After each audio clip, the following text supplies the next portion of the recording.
پر ہم نے ان کے اندر نفاق کا روگ پیدا کر دیا۔ آج پاکستان کی پوری قوم اس سزا کے اندر مبتلا ہے۔ انسان پوری اس وقت دنیا کی منافق ترین قوم پاکستانی قوم ہے۔ اب اس نفاق کی کیا کیا شکلیں ہیں؟ نفاق باہمی، اب وہ قوم کہیں نہیں ہے، ڈھونڈ اب اس کو چراغ رخ زیبا لے کر۔ وہ جو قوم ہوتی تھی، وہ جو 45 46 47 میں قوم، وہ کہاں ہے اب تو قومیتیں ہیں، اب تو عصبیتیں، صوبائی عصبیتیں ہیں۔ اگر قوم ہوتی تو آج تک کالا باغ ڈیم نہ بن چکا ہوتا۔ کس کو معلوم نہیں تھا کہ کس قدر اہم ہے، کتنا ضروری ہے ہماری معیشت کے لیے؟ لیکن نہیں، سندھی کو گوارا نہیں ہے، کوئی پشتون کو گوارا نہیں ہے۔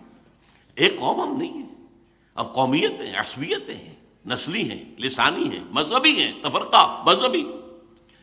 نمبر 2، اخلاق کا زوال، جس نے کہ فرمایا حضور نے منافق کی 3 نشانیاں ہیں۔ جب بولے جھوٹ بولے، وعدہ کرے خلاف ورزی کرے، کہیں امین بنایا جائے تو غبن کرے اور خیانت کرے۔ یہ 3 چیزیں ہیں، یارڈ سٹک لے کر ناپ لیجئے اپنے معاشرے کو۔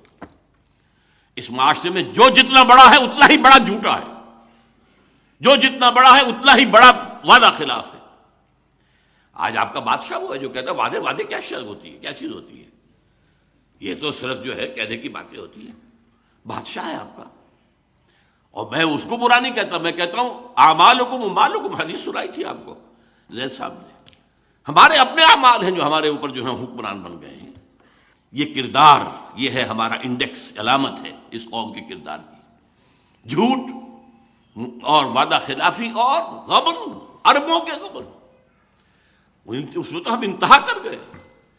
ہماری معیشت کی کمر توڑ دینے والا تو اصل معاملہ جو ہے وہ ہے اربوں کے غبن۔ اب تو کبھی انگریز کے زمانے میں اگر چند 100 چند ہزار کی کچھ ادھر ادھر بات ہو جاتی تھی، طوفان برپا ہو جاتا تھا، کیا ہوا، بہت بڑا اسکینڈل ہو گیا، بہت بڑا۔ اور اب تو کیا ہے، پھر یہ کہ اربوں ڈالر جو ہیں وہ بینک معاف کر رہے ہیں۔ اگر کوئی شخص چند ہزار کا مقروض ہو، عام آدمی، اس کا گھر قرضی کرا دیا جائے گا یا اس کے سامان قرضی کرا دیا جائے گا، اور اربوں ڈالر معاف ہو رہے ہیں۔ یہ جینے کے لچھن تو نہیں۔ کیا زمانے میں پنپنے کی یہی باتیں ہیں؟ Do you have a right to be a free nation? میرے نزدیک تو نہیں ہے۔ ہمارا جواز تو ختم ہو چکا ہے۔ ہم آئیڈیولوجیکل اسٹیٹ تھے، and from that point of view we are failed state.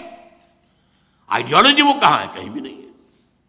ہم تو کسی وطنیت کی بنیاد پر تو قائم نہیں ہوئے تھے، بلکہ وطنیت کی تو نفی کر کے پاکستان بنا تھا۔